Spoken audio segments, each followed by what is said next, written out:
മുടിക്കൽ വഞ്ചിനാട് കടവാണ്.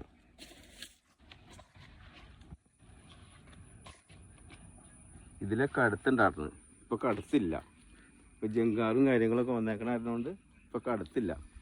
അതാ ഇവിടെ കുളിക്കാനുള്ള സെറ്റപ്പാക്കി നല്ല അടിപൊളിയാക്കി ഒക്കെ ആക്കി ഉണ്ട്. അതൊന്ന് കുളിക്കുക. ഇതാ ഇവിടെ അധികം ഭായിമാർ വന്നാണ് കുളിക്കുന്നത് ഈ കടവിൽ. ഇപ്പോൾ കടവില്ല, വെള്ളമൊന്നുമില്ല. ഇപ്പോൾ എന്നാ പച്ചക്കറിയൊക്കെ മറ്റേ അടിപൊളി ഇവിടുത്തെ പിള്ളേർ. പുഴയോരത്ത് തോണിയെത്തിയില്ല, പുഴയോരത്ത് തോണിയെത്തിയില്ല. ഇതിലാണ് തോണി അങ്ങോട്ട് പാസ് ചെയ്യുന്നത്. ഇവിടെ നിന്ന് അങ്ങോട്ടും ഇങ്ങോട്ടും ഒക്കെ രസകരമായ ഒരു നല്ലൊരു അനുഭവമാണ്.